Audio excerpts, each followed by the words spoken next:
أعوذ بالله من الشيطان الرجيم. بسم الله الرحمن الرحيم. الحمد لله رب العالمين، والصلاة والسلام على سيدنا محمد وعلى آله وصحبه أجمعين. سبحانك لا علم لنا إلا ما علمتنا إنك أنت العليم الحكيم. رب اشرح لنا صدورنا ويسر لنا أمورنا واحلل عقدة من ألسنتنا يفقه أقوالنا. اللهم لا سهل إلا ما جعلته سهلا وأنت تجعل الحزن إلا ما شئت سهلا. اللهم فقهنا في الدين وعلمنا تأويل واهدنا إلى صراطك المستقيم. اللهم علمنا ما جهلنا وانفعنا بما علمتنا. ربي يسر ولا تؤسر يا كريم، ربي يسر ولا تعسر يا كريم، ربي تمم بخير.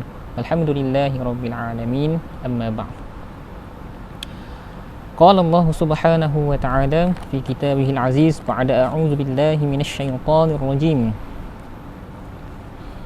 وإذا قيل لهم لا تفسدوا في الأرض قالوا إنما نحن مصلحون ألا إنهم هم المفسدون ولكن لا يشعرون وإذا قيل لهم آمنوا كما آمن الناس قالوا أنؤمن كما آمن السفهاء ألا إنهم هم السفهاء ولكن لا يعلمون.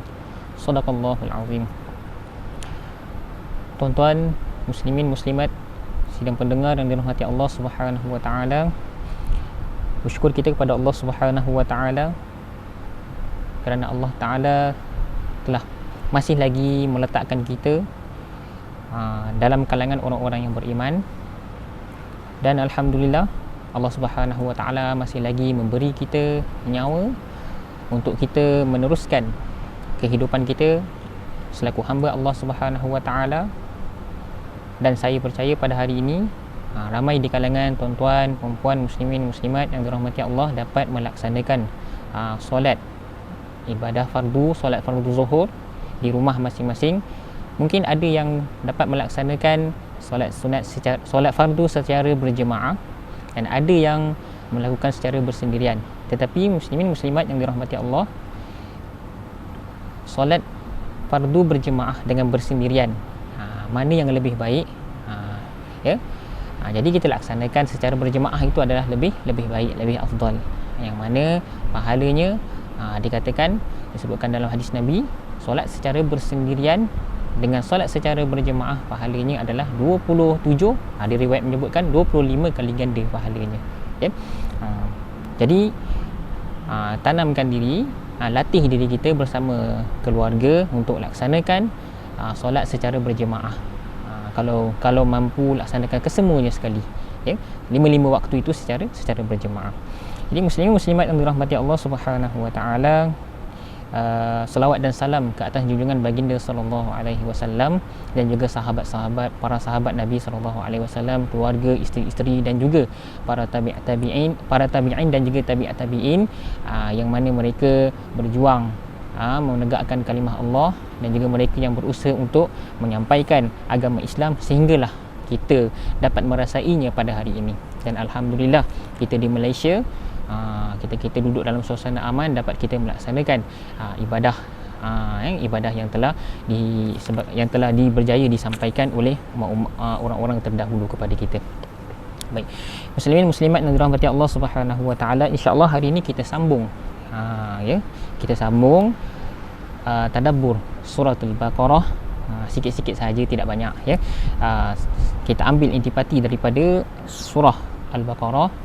Kita masih lagi pada tajuk sifat al-munafiq, sifatul munafiqin, iaitu sifat-sifat orang-orang munafik. Pada minggu lepas kita telah membicarakan muqaddimah. Allah Subhanahu wa taala telah mengingatkan kepada baginda sallallahu alaihi wasallam dan juga orang beriman tentang dalam kalangan manusia yang berada di Madinah itu terdapat juga ada manusia yang lebih bahaya daripada orang-orang kafir. Yang mana orang-orang mereka ni tadi berada dalam kelompok kamu, mereka ni juga mengatakan kepada kamu, kami beriman, kan? Kami mengakui bahawasanya engkau wahai Muhammad sallallahu alaihi wasallam sebagai seorang rasul, utusan Allah Taala. Di mulut sahaja, akan tetapi Allah Subhanahu wa taala menafikan dan mengata bahkan mereka ini tadi tidaklah sebenarnya beriman, hanya di hadapan kamu sahaja. Ya. Kemudian Allah Subhanahu wa taala menjelaskan kepada Nabi Muhammad sallallahu alaihi wasallam bahawasanya sebab apa berlaku sedemikian, kerana di dalam hati mereka ada penyakit. Disebutkan penyakit di sini, kalimah penyakit itu adalah kiasan kepada sifat nifak itu sendiri. Nifak ni apa? Nifak adalah dia menyembunyikan perkara sebenar di dalam hati, tetapi dia menzahirkan perkara yang sebalik daripada apa yang disimpankan. Maksudnya di hatinya kufur, di hatinya memberontak kepada baginda sallallahu alaihi wasallam, tetapi mulut tidak seperti demikian. Baik. Pada ayat yang saya bacakan pada awal tadi, Bismillahirrahmanirrahim, wa idza qila lahum la tufsidu fil ard. Baik.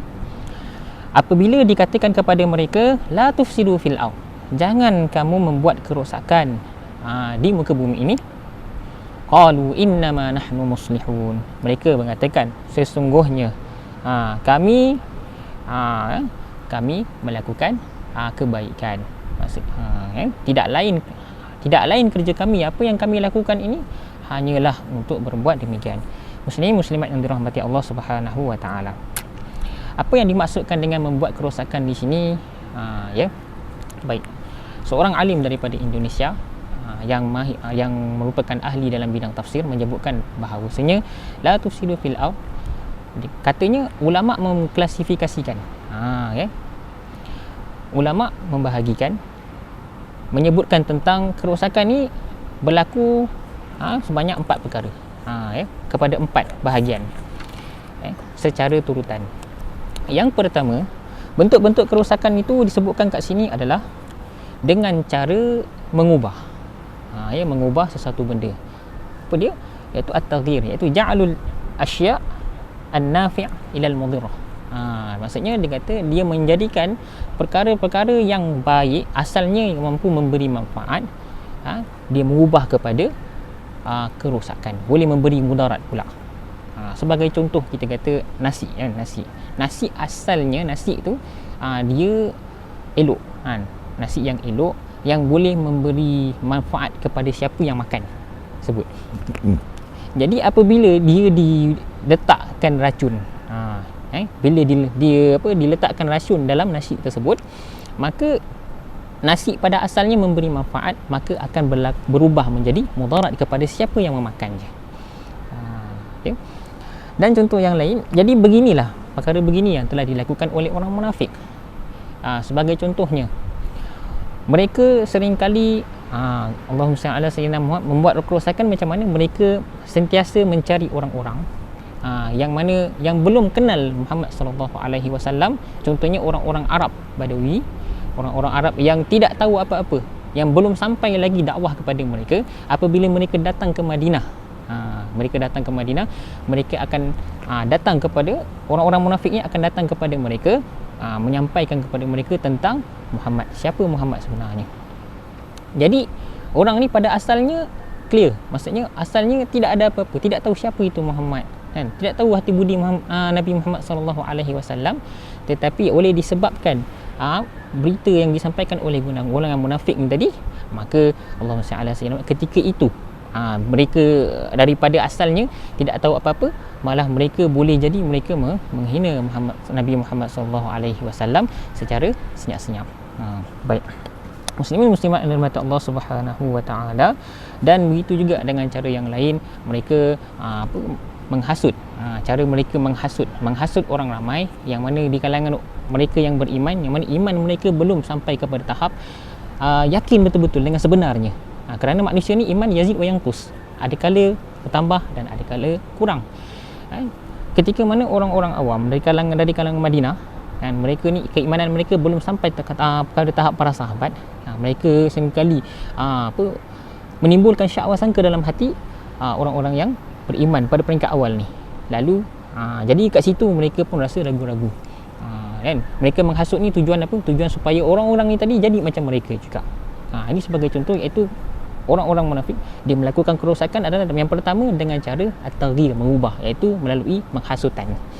Yang kedua cara kerosakan tadi adalah izalatul asya' an-nafi'ah, kal harqi wa qatlun nafs, iaitu yang kedua adalah dengan cara dia melenyapkan perkara yang memberi manfaat. Sebagai contohnya masjid yang merupakan syiar pada orang Islam, kan, sampai satu tahap masjid dibakar. Boleh menyebabkan apa? Boleh menyebabkan ibadah ke segala perbuatan aktiviti yang dilaksanakan oleh orang-orang Islam boleh jadi akan lenyap, kan.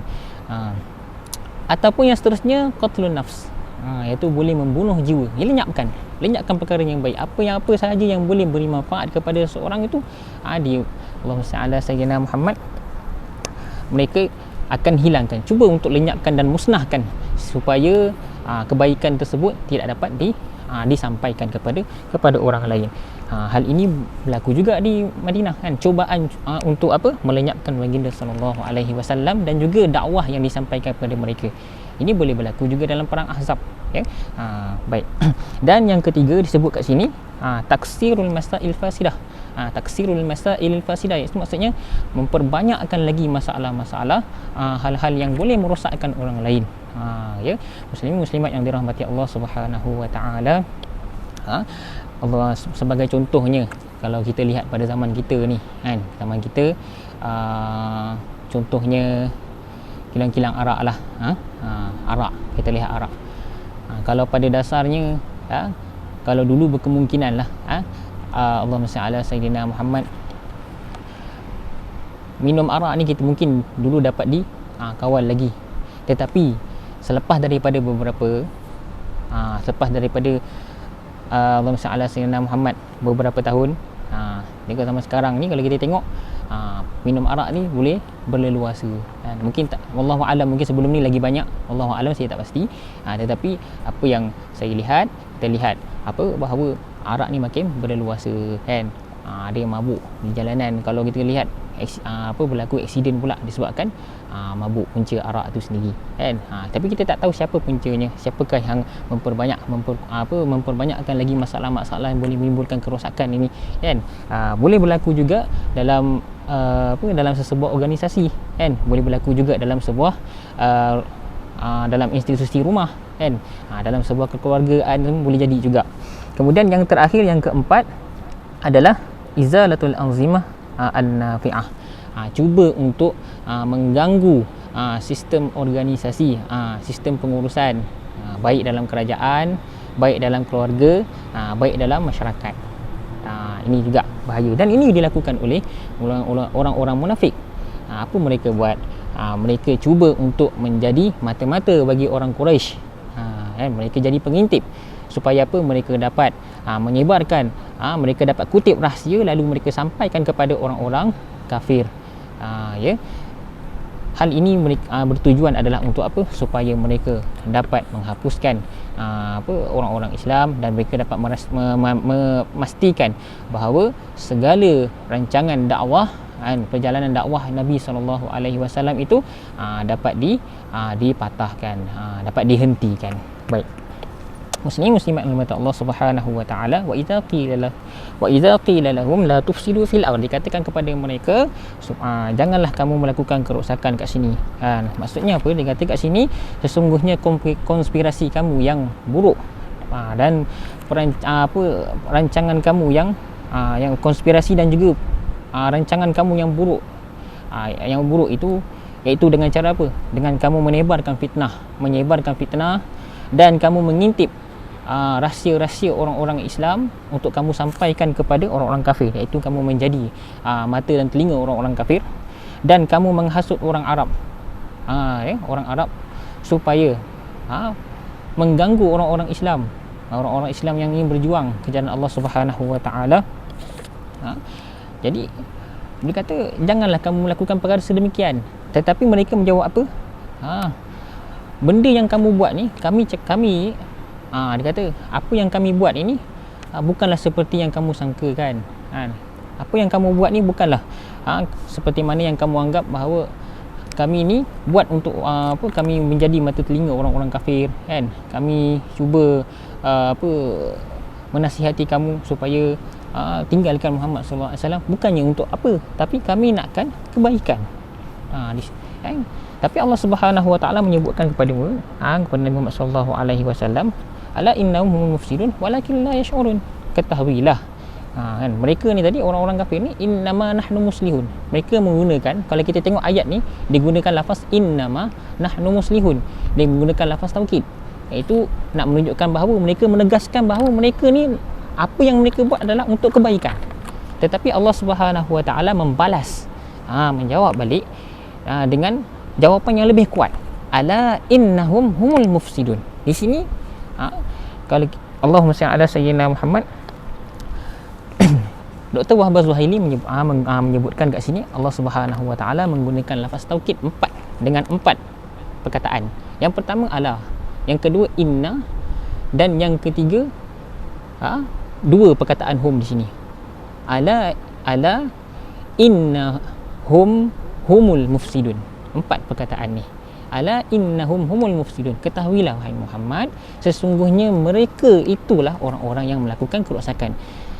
Seolah-olah macam ni Allah Ta'ala kata bahasa kita lah, seolah-olah pada bahasa kita, kita menyebutkan bahawa kalau kau lihat, kalau korang nak tahulah, kalau kamu nak tahu, jika ada apa-apa kerosakan ni, tidak lain tidak bukan mereka lah yang buat. Jadi seolah-olah Allah Ta'ala nak khabarkan sebegitu. Kalau kamu lihat ada apa-apa kerosakan, ada apa-apa kekacauan, ada apa huru-hara yang berlaku ni, tak lain tak bukan, punca dia adalah daripada orang seperti mereka itu. Ini penegasan yang Allah Subhanahu wa taala berikan kepada mereka. Walakin la yash'urun. Akan tetapi mereka tidak menyedari. Jadi Allah Subhanahu wa taala kaitkan perkara yang mereka tidak sedar. Perbuatan mereka dengan perbuatan mereka itu sebenarnya memberi mudarat dan juga memberikan impak yang buruk kepada masyarakat, tetapi mereka tidak menyedari. Mereka menganggap bahawasanya perbuatan mereka itu adalah sebagai untuk memberi kebaikan kepada orang-orang di sesuatu tempat, iaitu kalau dalam ni adalah di Madinah, kan? Tetapi mereka tidak menyedari. Jadi kenapa? Kenapa berlaku sedemikian? Ayat ini tadi, wa iza qila lahum la tufsidu fil ard, kaitan dia dengan ayat yang selepas, ayat yang sebelumnya, fi qulubihim marad. Kenapa Allah Ta'ala beritahu sedemikian? Mereka ni tadi melakukan kerosakan, tetapi mereka menganggap itu adalah kebaikan, adalah demi kebaikan. Tetapi mereka tak sedar benda tu rosak. Ada disebabkan hati mereka. Hati yang sakit. Hati mereka yang diselubungi sifat nifaq dan juga takzib, pendustaan. Kan? Mereka tidak boleh menerima kedatangan Nabi Muhammad sallallahu alaihi wasallam, dan mereka tidak boleh menerima juga Allahumma salli ala sayyidina Muhammad, Nabi Muhammad sallallahu alaihi wasallam menjadi ketua di Madinah. Itu yang menyebabkan hati mereka dah sakit. Hati sakit. Lalu mereka langsung tidak mahu untuk mengubah pendirian mereka. Mereka tidak ada rasa nak hilangkan sifat penyakit tersebut. Lalu Allah Ta'ala tambah lagi penyakit. Fazadahumullahu marad. Allah Ta'ala tambah lagi penyakit yang ada pada mereka tu, Allah tambah lagi. Fazadahumullahu marad. Supaya apa? Mereka berada dalam situasi demikian sampailah mereka mati. Tetapi agama Allah Ta'ala tetap berjalan. Allahumma salli ala sayyidina Muhammad.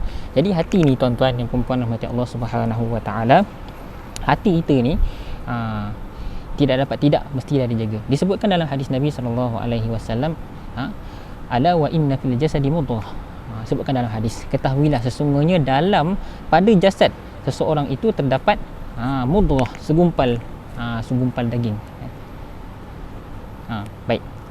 Iza salahat salahal jasadu kullu. Apabila baik seketul daging tu baik, maka salahal jasad, maka baiklah ke semua anggota badan, seluruh jasadnya, daripada muka kita, mata, telinga kita semua ni, maka baiklah. Wa in fasadal jasadu kullu. Jika rosak hati itu, rosaklah ke seluruh anggota badan kita. Jadi kita lihat di sini orang-orang munafik tadi, bila hati mereka bermasalah, tengok pada perbuatan dia pun dia tak sedar. Perbuatan dia bermasalah tapi mereka tidak sedar. Bahaya tuan-tuan, ya. Baik. Sebab itulah kita ada satu doa tu, ada satu doa kalau kita dengar ada para imam ataupun ustaz-ustaz, ulama-ulama membaca doa Allahumma tahhir qulubana minan nifaq. Ya Allah, bersihkanlah hati kami daripada nifaq, penyakit nifaq. Penyakit nifaq. Allahumma tahhir qulubana minan nifaq. Bersihkan hati kami daripada sifat nifaq. Wa a'malana minar riya. Dan perbuatan-perbuatan kami daripada riya. Sebab apa? Kita lihat daripada penyakit nifaq ni tadi, penyakit nifaq, kalau hati ni, lawan bagi penyakit nifaq ni adalah iman, kan? Keimanan. Nifaq dengan kufur, lawan bagi keimanan. Bila hati kita ni ada sifat syak, ragu-ragu, kan? Maka tidak layak untuk diisi dengan keimanan. Bila ada penyakit nifaq dalam hati kita, maka amalan-amalan kita jadi bermasalah.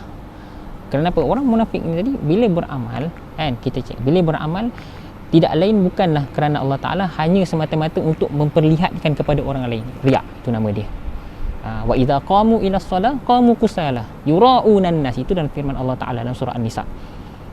Wa idza qamu ila shalah, apabila mereka mendirikan solat, mereka akan mendiri dalam keadaan malas, kusala, kan, keadaan malas. Bagaimana rasa malas tu? Mereka tidak menyempurnakan rukun, melaksanakan rukun dengan sempurna. Contoh, rokok, asal boleh tunduk aja, kan? Tidak menepati sebagaimana yang dikehendaki dalam fiqh mazhab kita lah, kan? Sebagaimana yang diajarkan dalam mazhab Imam Syafi'i macam mana, kan? Kemudian tidak melaksanakan sujud dengan sempurna, kan? Mereka mendirikan solat dengan malas, dan mereka mendirikan solat tu hanya semata-mata yura'unan nas, untuk memperlihatkan kepada manusia, kan? Jadi tu kata wa a'malana minar riya. Dan amalan-amalan kita ni, supaya amalan-amalan kita ni, kita laksanakan amalan bila hati kita bersih daripada nifaq, amalan kita terhindar daripada riya. Dan seterusnya wa alsinatana minal fawahish, dan lidah kita ni tadi daripada berkata perkara-perkara yang buruk. Dan di sini disebutkan juga ciri-ciri mereka, orang-orang yang hati rosak ni, hati yang ada masalah ni tadi, mereka mulut, bahasa mereka ni pun jadi masalah. Kita ni, yang ni Allah Ta'ala dah ceritakan pada ayat yang seterusnya, wa iza qila lahum aminu kama amanan nas, wa iza qila lahum aminu kama, dan apabila dikatakan kepada mereka, berimanlah kamu sebagaimana kama amanan nas, sebagaimana berimannya orang lain, manusia-manusia yang lain, iaitu daripada kalangan, disebut kat sini daripada kalangan para sahabat Nabi SAW, daripada Abu Bakar, Umar, Ali, Uthman, dan juga mereka-mereka yang dijamin syurga, antaranya Abdul Rahman bin Auf, ya, Allahumma salli, dan juga sahabat-sahabat yang lain, yang mana mereka telah berhijrah ke Madinah terlebih dahulu, kemudian disusuli oleh Nabi Muhammad SAW, mereka yang beriman, dan juga sahabat-sahabat Nabi yang terdapat di Madinah, dan juga termasuk juga golongan orang-orang Yahudi daripada kalangan ahli kitab, yang mana mereka memang menantikan kedatangan Nabi Muhammad SAW, dan mereka yakin ada Nabi yang akan datang pada akhir zaman yang akan membawa kebenaran, membenarkan kitab-kitab yang terdahulu, ajaran-ajaran yang disampaikan oleh Nabi Musa alaihissalam, dan mereka inilah menjadi penyelamat kepada umat-umat akhir zaman. Antaranya orang-orang yang ahli kitab itu adalah Abdullah bin Salam, dan juga sahabat-sahabatnya, yang tidak sebelum masa ni belum jumpa lagi nama mereka. Di antaranya yang diketahui di sini adalah Abdullah bin Salam.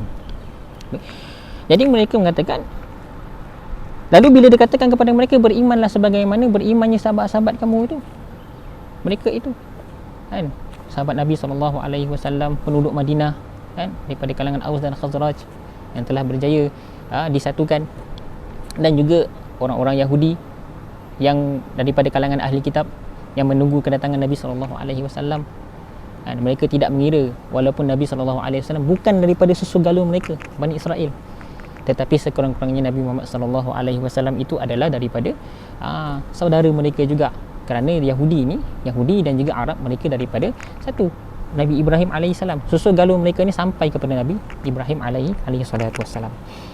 Jadi apa kata mereka? Qalu anu'minu kama amanas sufaha. Mereka menjawab, anu'minu kama, adakah patut kami beriman kama amanas sufaha, sebagaimana berimannya orang-orang yang as-sufaha, orang-orang yang bodoh. Tuan-tuan muslimin muslimat yang dirahmati Allah Subhanahu wa taala. Jadi kat sini kalimah as-sufaha. Kalau kita terjemah kat sini, maksud dia kalimah bodoh. Kalimah tu bermaksud bodoh. Tetapi tuan-tuan muslimin muslimat yang dirahmati Allah, lafaz bodoh dalam bahasa Arab ni kan ada jahil. Ada kata jahil. Ada kali jumpa perkataan as-sufaha. Sufaha ni daripada perkataan safih. Dan juga ada Allahumma salli ala sayyidina Muhammad al-balad, al-baldah macam itulah. Lawan pada sifat para nabi, sifat-sifat para nabi iaitu fatanah, al-baladah, iaitu bodoh juga. Tetapi setiap perkataan yang dikeluarkan, yang disampaikan oleh orang-orang Arab ni, dalam kalau kita kaji menurut bahasanya, perbezaan daripada setiap perkataan tu ada bezanya. Contoh kalimah sufaha di sini. Kalau kata jahil, tuan-tuan, mungkin jahil dalam satu ilmu. Jahil tu makna tak tahu.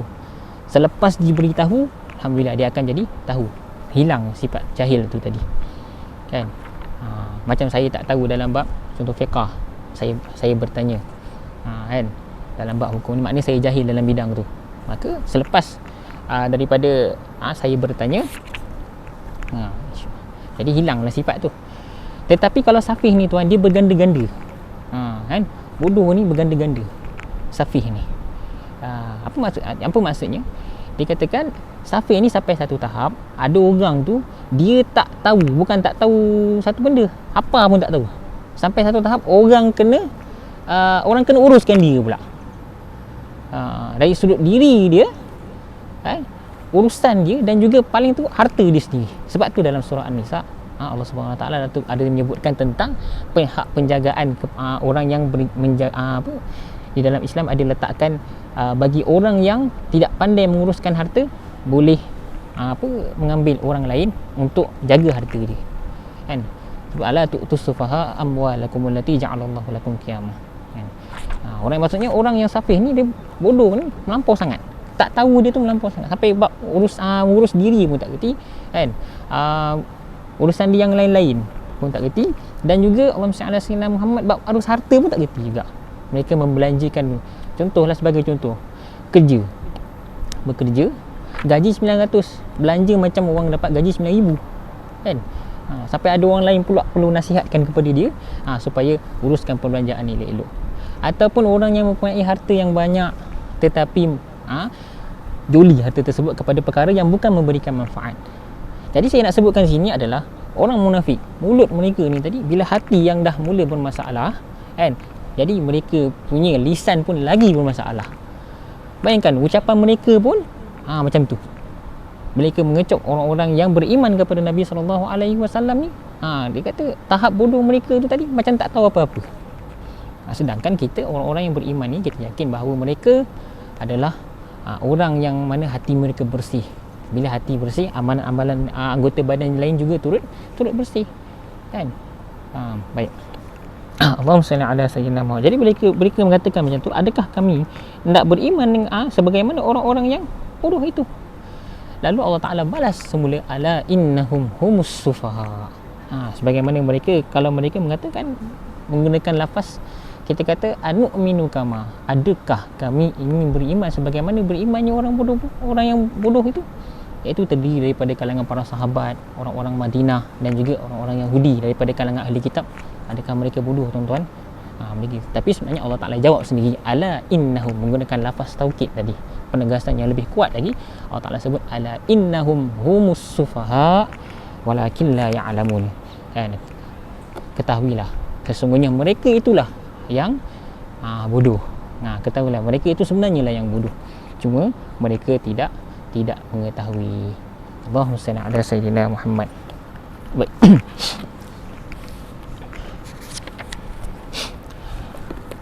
Dan seterusnya Allah Subhanahu Wa Taala, itu yang kedua, melalui perbuatan mereka dan juga percakapan mereka. Itu bagi orang yang hati mereka sudah rosak. Dia antara sifat mereka itu, perbuatan dan juga percakapan mereka. Dan seterusnya, wa idza laqul ladzina amanu qalu amanna wa idza khalau ila syayatinihim qalu inna ma'akum innama nahnu mustahzi'un. Allahumma salli ala sayyidina Muhammad. Dan apabila mereka bertemu dengan orang-orang yang beriman, mereka mengatakan bahawa amanna, kami beriman. wa idza khalau ila syayatinihim, dan apabila mereka kembali kepada syayatinihim, syaitan-syaitan mereka, qalu inna ma'akum, mereka berkatakan kepada syaitan-syaitan mereka tu, inna ma'akum, sesungguhnya kami bersama kamu, inna ma'akum, kami bersama kamu, innama nahnu mustahzi'un.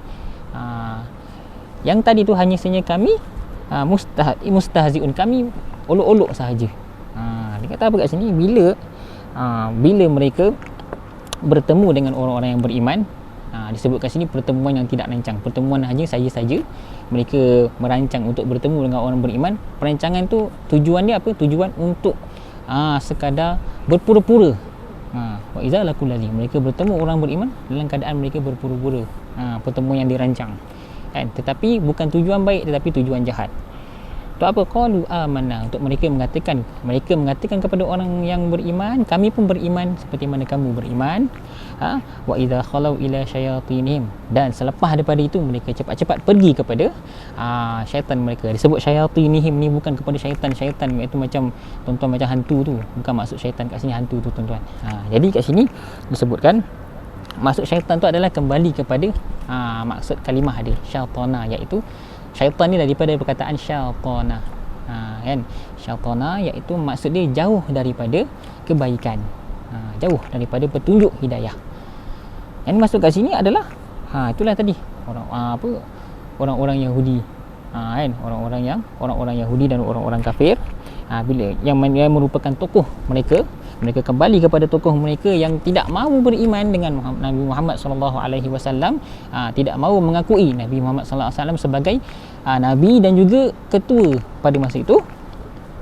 Lalu di sana mereka katakan, kami bersama-sama dengan kamu, kan? Kami bersama dengan kamu. Kami tidak pernah sekali-kali menyokong mereka. Yang tadi tu kami main-main je. Itu biasa daripada mulut kita. Kadang-kadang kita bercakap dengan orang lain. Kadang-kadang ni bila nak membudik seseorang, kan? Contohnya lebih-lebih lagi Allahumma salli ala sayyidina Muhammad, dalam bab parti lah, tak usah nak sebut kat sini dah, tapi berhati-hati dalam tingkah laku kita, ya. Allahumma salli ala sayyidina Muhammad. Jadi disebutkan kat sini ayat ke-14 ni, wa idza laqul ladzina amanu qalu amanna wa idza khalau ila syayatinihim. Sebab nuzul dia adalah menunjukkan kepada satu riwayat mengatakan bahawasanya daripada Ibnu Ubay, iaitu Abdullah bin Ubay, dan juga sahabat-sahabat dia, sahabat-sahabat Abdullah bin Ubay inilah, daripada kalangan munafik ini, dia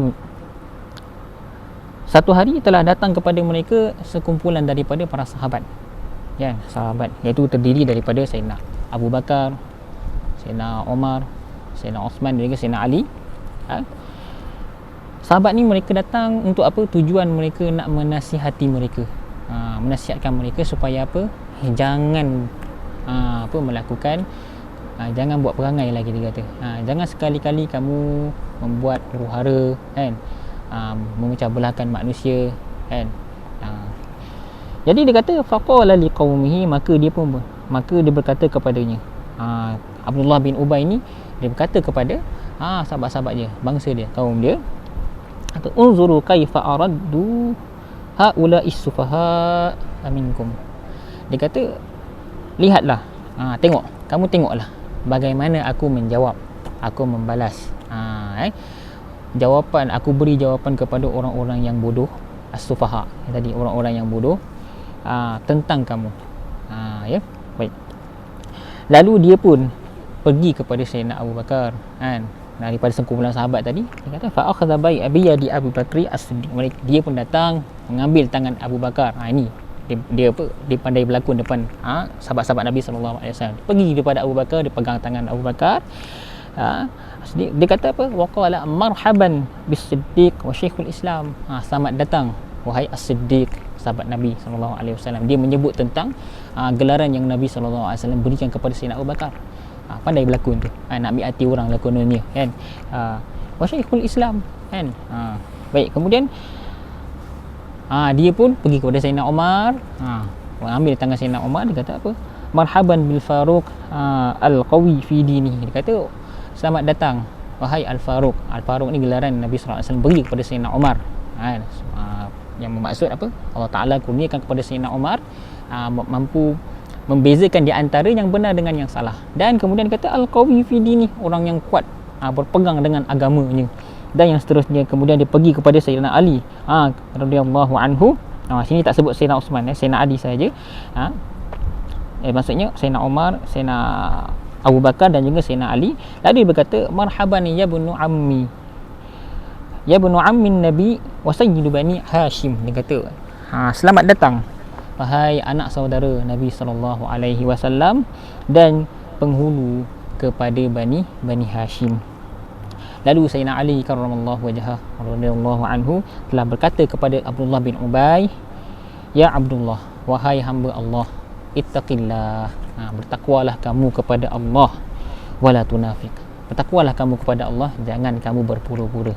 Nak menunjukkan bahawa Sayyidina Abu Bakar, Sayyidina Umar dan Sayyidina Ali telah dia datang kepada Abdullah bin Ubay ni tadi. Mereka juga telah diberitahu oleh Nabi SAW tentang perangai Abdullah bin Ubay, yang dia ni tadi adalah orang yang termasuk dalam golongan orang munafik. Ni tadi mereka ni tadi orang-orang munafik kononnya nak menipu. Mereka nak berpura-pura untuk mereka ni menganut agama Islam, beriman dengan Allah Ta'ala, kan. Mereka menyangka mereka dah berjaya dengan tipu hela yang mereka buat, tetapi wama yakhda'una illa anfusahum, mereka itu telah menipu diri mereka sendiri. Mereka telah menipu diri mereka sendiri. Bahkan mereka tak tahu yang mana Allah Subhanahu Wa Taala dah memberitahu kepada baginda sallallahu alaihi wasallam, kan. Lalu bila para sahabat ni dia dapat tahu, para sahabat ni tadi pergi berjumpa dengan dia lalu untuk memberi nasihat. Tetapi mereka ni Abdullah bin Ubay ni berdalih pula. Dia kata kepada Sayyidina Ali, Sayyidina Ali kata dengan dia, wahai Abdullah, bertakwalah kamu kepada Allah, janganlah kamu tunafik, janganlah kamu berpura-pura, beriman. Faqala lahu mahlan ya Abul Hasan. Dia kata, kenapa wahai bapa kepada Hasan, kan? Mengapa pula, kan?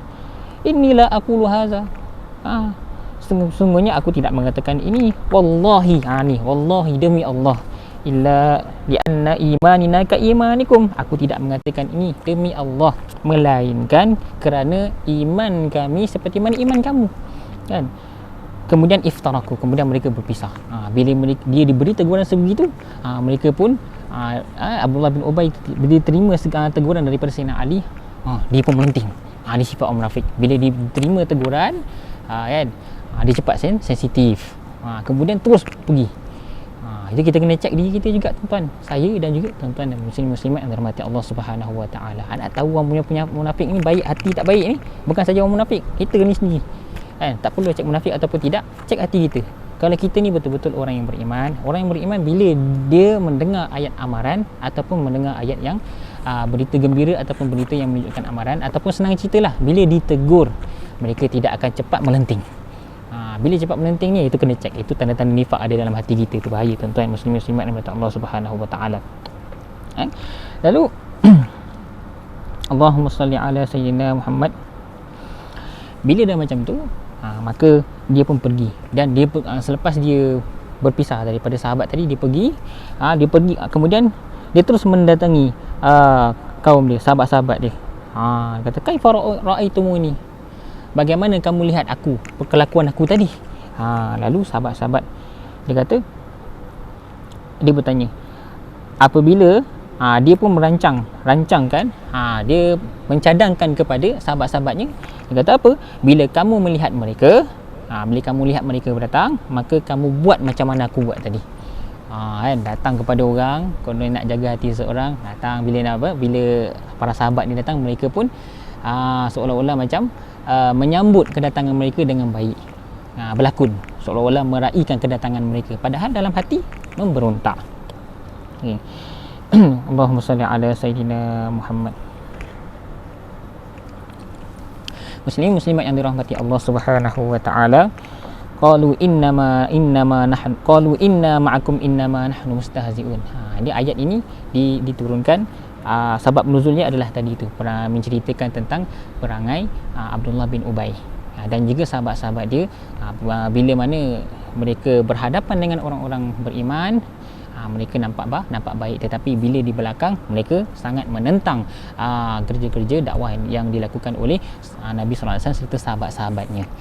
Okey, baik. Muslimat yang dirahmati Allah Subhanahu wa taala, ini salah satu dia menunjukkan bahawa orang-orang munafik ni tadi, jiwa mereka ni tadi dipenuhi dengan rasa takut. Mereka ini penakut sebenarnya. Kan? Orang-orang macam ni sebenarnya penakut. Tidaklah berani. Kerana apa?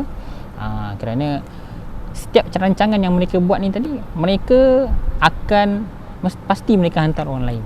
Tak pernah mereka laksanakan sendirian. Lalu Allah Ta'ala meneruskan ayat seterusnya, ayat ke-15, Allahu yastahzi'u bihim. Kan? Allah Ta'ala Allah, bila mana mereka mengatakan innama nahnu mustahzi'un, kami berpura-pura, maka Allah Ta'ala lanjutkan ayat selepasnya, Allahu yastahzi'u bihim. Kan? Innama nahnu mustahzi'un, kami berolok-olok saja. Kan? Perangai itu dia yang buat sendiri, kan? Lalu Allah Ta'ala berfirman, Allahu yastahzi'u bihim, Allah sendiri yang akan balas balik olok-olok mereka tu tadi. Yastahzi'u bihim, Allah Ta'ala akan membalas semula perbuatan mereka yang memperolok-olokkan sahabat Nabi tadi, orang-orang yang beriman dan juga Nabi SAW, dengan cara apa? Wa yamudduhum fi tughyanihim, Allah membalas balik olokan mereka itu, dan Allah Ta'ala membiarkan mereka berada dalam keadaan sedemikian. Allah Ta'ala wa yamudduhum, kekalkan mereka fi tughyanihim, sifat mereka yang perbuatan mereka yang melampau tu, Allah Ta'ala biarkan mereka berada dalam tu. Kan? Wa yamudduhum fi tughyanihim, ya, itu Allah Ta'ala panjangkan umur mereka, supaya apa? Mereka berada terus dalam keadaan sebegitu, fi tughyanihim ya'mahun, dalam keadaan mereka ni tadi tidak tahu apa-apa, buta, mereka tidak nampak, mereka sentiasa ingin melakukan kerosakan, mereka sentiasa melakukan huru-hara, hasut sana hasut sini, cuba mengganggu dakwah Nabi SAW daripada berlaku. Kan? Daripada dakwah Nabi SAW disampaikan sampai kepada umat-umat yang akan datang. Kan? Benda tu mereka sentiasa lakukan tanpa berputus asa. Tetapi usaha mereka itu adakah berjaya? Tidak. Muslimat yang dirahmati Allah Subhanahu wa taala, tidak sekali. Dakwah Nabi SAW berjalan seperti biasa. Kan? Dan impak dia adalah, kita lihat, kalau kita baca dalam sejarah, kan, pada dasarnya orang tidak ada timbul munafik dan juga orang-orang Yahudi. Pada asalnya mereka ni tadi, bila orang-orang Islam sampai ke Madinah, kan, mereka menganggap bahawasanya agama Islam ni tidak akan tersebar luas, kan, tidak akan tersebar luas. Kerana apa? Yang datang ke yang orang-orang muhajirin yang datang ke Mekah ni, bilangan mereka agak kecil, sedikit. Kemudian hari demi hari, kan, masa berganti masa, lama kelamaan mereka melihat Islam ni berkembang sedikit demi sedikit, semakin berkembang, kan. Ramai orang berminat untuk masuk agama Islam, kan. Dan kerana apa? Mereka melihat akhlak Islam yang ditunjukkan oleh orang-orang yang beriman daripada kalangan sahabat sendiri, ya, dan juga Nabi Muhammad SAW serta sahabat-sahabatnya. Sebagai contoh, Sayyidina Osman radhiyallahu anhu yang membeli sebuah perigi yang pada asalnya menjadi milik kepada orang-orang Yahudi, ya. Dia membeli sebuah perigi yang pada dasarnya pada permulaan dia beli tu hanya beri separuh, kan. Dan mereka bergilir-gilir setiap hari. Contoh, dalam seminggu tu mereka gilir. Hari ini giliran orang Yahudi menjual air. Hari ini giliran Sayyidina Osman menjaga telaga tersebut. Pada giliran orang Yahudi jaga telaga tu, orang Yahudi ni telah memonopoli. Dia suka menaikkan harga dengan sesuka hati, sehingga menjadi masalah kepada orang-orang yang ingin, orang-orang Madinah yang memerlukan air. Tetapi sampai kepada giliran Sayyidina Osman radhiyallahu anhu, dia memberi peluang, memberi air secara percuma. Maka penduduk Madinah, mereka berduyun-duyun datang mengambil air, mengambil air kesemuanya, untuk memenuhi keperluan mereka hari ini dan juga besok hari. Dan mereka ramai yang datang pada hari Sayyidina Osman radhiyallahu anhu menjaga perigi tersebut, hingga membuatkan orang Yahudi tadi jatuh bankrupt. Dan pada akhirnya dia menjual perigi tersebut dengan harga yang mahal kepada Sayyidina Umar, tetapi Sayyidina Osman radhiyallahu anhu membelinya juga dengan harga yang tinggi demi maslahat orang ramai. Jadi dengan akhlak yang ditunjukkan oleh Sayyidina Osman, yang mana perkara tersebut, perbuatan tersebut telah ditawarkan oleh sendiri daripada baginda sallallahu alaihi wasallam, kepada sahabat-sahabat ni siapa yang buat, maka Sayyidina Osman tadi dia telah menyahut tawaran daripada Nabi SAW untuk membeli perigi tersebut. Maka kesannya adalah penduduk Madinah tadi lebih minat kepada agama Islam. Jadi bila orang Yahudi dan orang munafik melihat ramai di kalangan Madinah ni, penduduk Madinah ni cuba mereka berduyun-duyun masuk kepada agama Islam kan, cuba untuk mempelajari agama Islam, mereka mula rasa dengki. Antaranya orang-orang Yahudi dan orang-orang Yahudi sendiri, dan juga orang munafik dalam kalangan penduduk Madinah yang diketahui oleh Abdullah bin Ubay. Abdullah bin Ubay ni merasakan bahawa dia telah disisihkan. Kenapa tuan-tuan dan puan-puan muslimat dan Allah? Kerana dia ni tadi tidak lain tidak bukan hanya untuk memburuk-burukkan orang Islam sahaja. Kerja dia nak memburuk-burukkan orang, dan pada akhirnya beliau telah disisihkan. Jadi bermula pada itulah mereka cuba, mereka merasakan diri mereka ni tadi telah dipinggirkan, dan mereka khawatir kan, apa yang ada, kuasa yang ada pada dia tu tadi hilang. Maka daripada situlah mereka ada timbul golongan yang berpura-pura memeluk agama Islam. Supaya apa? Mereka dapatkan faedah, manfaat daripada agama Islam.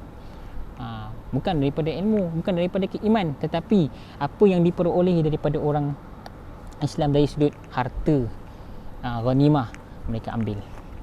Dan Allahumma salli ala sayyidina Muhammad. Pernah juga mereka cuba untuk memecah belahkan, mereka pernah juga mereka ingin mewujudkan kembali peperangan di antara Aus dan Khazraj.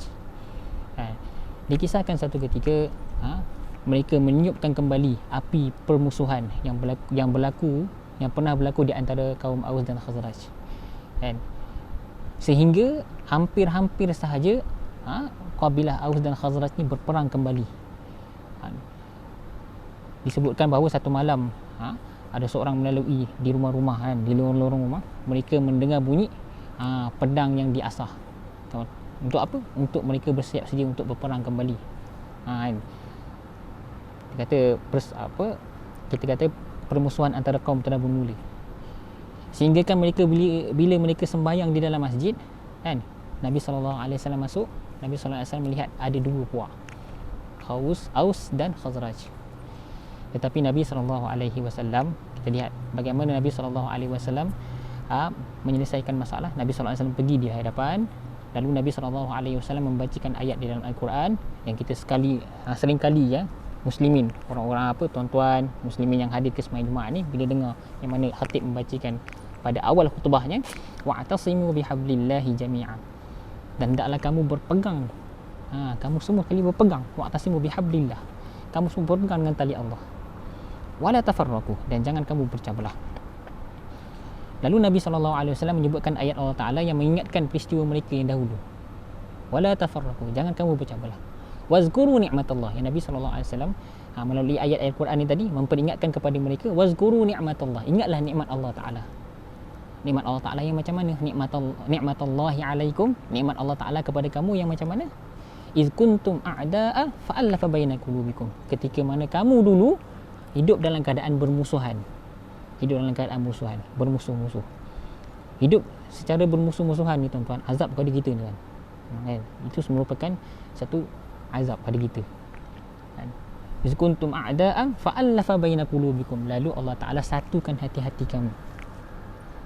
Fa'allafa baina qulubikum. Kemudian fa'asbahtum bi ni'matihi ikhwana, maka dengan sebab itulah, dengan nikmat ni tadi, maka kamu menjadi, sekarang ini kamu menjadi seorang, seolah-olah kamu ni bersaudara.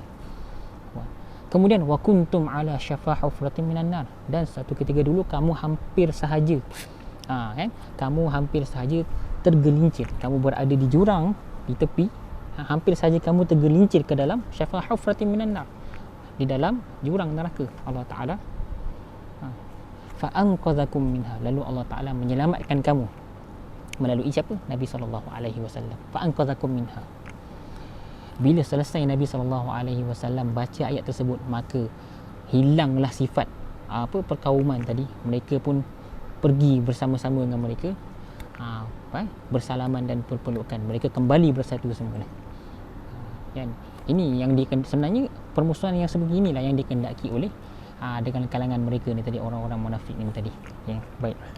Muslimat yang dirahmati Allah Subhanahu wa taala, bila Allah Taala kata Allahu yastahzi'u bihim, Allah Taala membalas semula uluk-uluk mereka itu, dan juga dengan Allah Subhanahu Wa Taala membiarkan mereka dalam keadaan sedemikian. Biarkan mereka melakukan sifat keterlampauan mereka untuk apa? Untuk bukan maksudnya Allah Subhanahu Wa Taala memberi kebebasan kepada mereka untuk melakukan apa kita kata perbuatan kerosakan di bumi Madinah tersebut. Tidak. Kan, bukan Allah Taala nak beri kejayaan kepada mereka, tidak, tapi Allah Taala nak beritahu kepada mereka apa yang mereka buat, macam mana keadaan sekalipun, macam mana besar sekalipun halangan yang mereka lakukan kepada orang Islam, cahaya Allah Taala tetap akan terus, kan, cahaya Allah Taala tetap akan tersebar di muka bumi ini. Allah Taala sebut dalam ayat yang lain, yuriduna liyutfi'u nurallah, mereka cuba untuk memadamkan cahaya Allah. Liyutfi'u nurallah bi afwahim, dengan mulut-mulut mereka, kan, duk caci maki, kan, duk api-api kan orang, duk menghasut sana, duk menghasut sini. Yuriduna liyutfi'u nurallah bi afwahim wa ya'ballahu illa ayyutimma nurahu walau karihal kafirun. Tapi Allah Taala janjikan, wa ya'bal illa ayyutimma nurahu, maka cahaya Allah Taala ni, agama Allah Taala, agama Islam ni tetap akan berkembang sekalipun tidak disukai oleh orang kafir. Ada kalanya sebut musyrikun, orang-orang musyrikin. Ada kali sebut walau karihal munafiqun, kan, sekalipun orang-orang tidak daripada golongan kafir ke musyrikin ke munafik, walaupun tak suka, agama Allah Taala tetap akan berjalan. Jadi Allah Subhanahu Wa Taala pada ayat yang seterusnya Allah Taala sifatkan kepada Allah Taala sifatkan kepada golongan munafik ni apa dia? Ulaikal ladzina ishtaraw ad-dhalalata bil huda. Orang-orang ni, orang-orang sebegini yang sakit hati dengan Nabi Muhammad sallallahu alaihi wasallam dan juga orang-orang yang beriman dengan yang lain, mereka ini umpama apa? Kan? Orang-orang yang beriman dengan mulut sahaja, malah bukan dengan hati. Allah Taala sebut kat sini, ulaikal ladzina ishtaraw ad-dhalalah. Mereka ini umpama ishtaraw, membeli kesesatan bil huda, dengan petunjuk Allah Taala. Ulaikal ladzina ishtaraw ad-dhalalata bil huda. Mereka ni membeli kesesatan itu dengan petunjuk. Tuan-tuan muslimat dan Allah Subhanahu Wa Taala, kat sini Allah Taala menggunakan lafaz ishtara, lafaz membeli. Membeli kat sini maksudnya adalah menukar. Disebutkan kat sini adalah menukar. Mereka menukarkan, sanggup menukarkan hidayah, nur hidayah tu kepada kegelapan kesesatan, gelap kesesatan itu tadi. Tuan-tuan muslimat yang Allah Subhanahu Wa Taala, itulah yang dimaksud oleh Allah Taala. Orang ni sebenarnya, kalau dia kata orang-orang tu bodoh, sebenarnya mereka ni lah yang bodoh, kan. Mereka cuba nak memperolokkan orang-orang Islam, tapi sebenarnya mereka itulah yang diperolokkan. Mereka melakukan kesesatan tanpa mereka sedari bahawa kerosakan yang mereka buat tu tadi berlaku kepada diri mereka. Macam mana tuan-tuan muslimat Allah Subhanahu Wa Taala, kita lihat pada orang yang cuba menghina orang lain, sebenarnya mereka telah meruntuhkan akhlak mereka sendiri. Orang yang cuba menghalang orang lain daripada melakukan kebaikan, mereka telah menjatuhkan maruah mereka sendiri. Ini berlaku dalam zaman kita ni, banyak ni. Kadang-kadang daripada kalangan ustaz-ustaz pun ada. Minta maaf saya cakap tuan-tuan muslimat Allah, ambil perhatian. Kalau sebenarnya daripada kalangan ustaz-ustaz, kalau ada mereka yang tidak bersetuju dengan orang lain melakukan amal jariah ke, amalan ini sekian ke, kalau tidak mematuhi SOP, baik seelok-eloknya kita PM tepi lah. PM tepi. Kan? Baik bersemuka dengan ustaz tu ataupun mesej secara peribadi. Tak perlulah tuan-tuan nak buat sampai update status dalam FB tu. Kerana dia mengundang fitnah pada orang lain. Kerana itu boleh menjatuhkan reputasi dia sebagai seorang ustaz. Begitu juga. Begitu juga dengan kita. Ya. Baik muslimat Allah Subhanahu Wa Taala. Jadi orang-orang yang menjual kesesatan mereka ni tadi, mereka menukar petunjuk dengan kesesatan ni, mereka itulah sebenarnya orang yang bodoh. Allah Taala sebut fama rabihat tijaratuhum, tak ada apa-apa keuntungan pun dalam perniagaan mereka tu.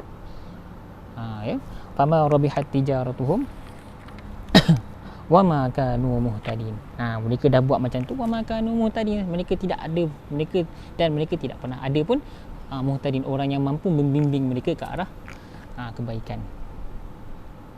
Bayangkan mereka lebih memilih kesesatan, mereka lebih memilih orang-orang yang memang dah ada dalam mereka melalui jalan yang sesat, mereka menolak petunjuk, mereka menolak Nabi Muhammad sallallahu alaihi wasallam sendiri, bagaimana mereka nak memperolehi petunjuk sedangkan dia sendiri telah menolak hidayah itu dan mereka lebih memilih kepada dalalah. Jadi muslimin muslimat yang dirahmati Allah Subhanahu wa taala, itulah daripada antaranya sifat-sifat orang munafik. Itulah sebahagian, itulah beberapa ayat yang menjelaskan tentang sifat orang munafik. Di sini sebut ada 13 ciri dia. Jadi kita hari ini kita hanya dapat sampai kepada ayat 16. Okay. InsyaAllah pada akan datang kita akan teruskan lagi. Terus Allah Subhanahu Wa Taala khususkan tentang perumpamaan orang-orang munafik ini. Itu pada tajuk terakhir. Kan? Jadi kat sini Allah Subhanahu Wa Taala nak memperingatkan kepada kita tentang ciri-ciri orang-orang, ciri-ciri manusia yang ada di muka bumi ini. Ada yang sifat dia beriman dengan Allah Taala, ada yang baik. Kan? Ada yang jahat, jahat secara terang-terang. Ada yang berlaku jadi baik tapi sebenarnya hati dia jahat. Itu antara Allah Taala bagi tahu kepada kita, dan ciri-cirinya Allah Taala dah bagi tahu. Tapi muslim-muslimat nama Allah Subhanahu Wa Taala, adakah sebagai contoh kalau kita kata di sini kalau kita melakukan sesuatu perkara yang buruk, kita tak sedar, adakah kita ni munafik, tuan-tuan? Tidak. Kita kena faham ayat ni betul-betul. Wa idza qila lahum la tufsidu fil ardh, dikatakan kepada mereka, maksudnya mereka ni tadi dinasihati supaya jangan buat kerosakan. Tetapi mereka berdalih dengan menganggap bahawasanya apa yang dia buat tu adalah untuk kebaikan. Dia ajak pun nasihat kepada mereka supaya beriman. Kan? Jangan berpura-pura dalam beriman. Bahkan mereka juga mengatakan bahawa adakah kami nak beriman sebagaimana orang yang bodoh. Dalih lagi tu. Kemudian depan orang tunjuk baik, belakang orang duk maki hamun. Kan? Itu antara sifat-sifat mereka ni. Jadi muslim-muslimat nama Allah Subhanahu Wa Taala, orang-orang munafik ni antara ciri bila diberi teguran maka mereka akan cepat melenting. Itu antara sifat-sifatnya. Apapun kembali kepada hati seorang. Ya. Jangan hanya sekadar cakap bila kata ada setengah orang kata kami tak tutup aurat tapi hati kami baik. Kan? Biar tak tutup aurat tapi hati baik, tuan-tuan muslim-muslimat nama Allah Subhanahu Wa Taala. Perbuatan kita itulah sebenarnya menunjukkan hati kita ni. Baik, saya rasa cukup sekadar itu. Saya mohon maaf jika ada sekiranya ada kekurangan. InsyaAllah pada minggu hadapan kita akan sambung. Dan jika ada kesilapan, mungkin tuan-tuan perempuan dan tuan-tuan muslimin-muslimat yang dirahmati Allah Subhanahu Wa Taala boleh komen di bahagian boleh tegur saya di bahagian komen, letakkan di situ. InsyaAllah saya akan cuba untuk perbaiki kesilapan saya, kerana orang yang tidak menerima teguran, kan, macam saya cakap tadilah, orang-orang ciri-ciri munafik ni tadi bila diberi teguran dia akan melenting, tuan-tuan. Jadi insya-Allah sama-samalah kita berdoa pada Allah Taala supaya Allah Taala jauhkan kita daripada penyakit-penyakit nifak ini tadi. Baik, jadi setakat itu saja aku qauli hadza, astaghfirullahal azim li wa lakum. Bismillahirrahmanirrahim. Alhamdulillahirabbil alamin. Wassalatu wassalamu ala sayyidina Muhammad wa ala alihi wa sahbihi ajma'in. Allahumma tahhir qulubana minan nifaq wa a'malana minar riya wa alsinatana minal fawahish wa alsinatana minal kadhib. Rabbana atina fid dunya hasanah wa fil akhirati hasanah wa qina azaban nar. Sallallahu ala sayyidina Muhammad wa ala alihi wa sahbihi wa sallam. Walhamdulillahirabbil alamin. Assalamualaikum warahmatullahi wabarakatuh.